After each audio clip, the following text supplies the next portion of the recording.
इल्जाम सीधा अशोक चौधरी पर है।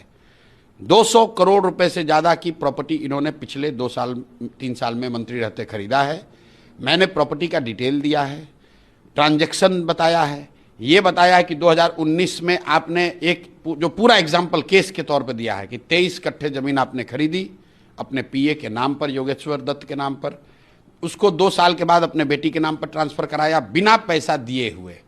पैसा बैंक से जो ट्रांजैक्शन हुआ है वो 10 लाख रुपए हुआ है, जो रजिस्ट्री ऑफिस में लिखा गया है वो 34 लाख रुपए है। उसके बाद इनकम टैक्स का इनको नोटिस आया। इनकम टैक्स ने ये कहा कि भाई 34 लाख की प्रॉपर्टी के अगेंस्ट में आप 10 लाख रुपए कैसे ट्रांजैक्शन किया है। तो उसके 4 बरस के बाद 2025 में इन्होंने 25 लाख रुपया अपने बैंक से फिर ट्रांसफ़र कराया है योगेश्वर दत्त के नाम पर। वो सारा बैंकिंग डिटेल मैंने जारी किया है। अब ये जवाब दे दें कि भाई ये ज़मीन खरीदा था कि नहीं योगेश्वर दत्त के नाम पर, और योगेश्वर दत्त के नाम से फिर इन्होंने ज़मीन ट्रांसफ़र करा था कि नहीं, और अगर किया था तो 34 लाख की ज़मीन 10 लाख में आपको कैसे दे दिया, और अगर 10 लाख में दे भी दिया था तो 4 बरस के बाद फिर उसको 25 लाख रुपए क्यों दे रहे हो। ये एक केस मैंने दिया है।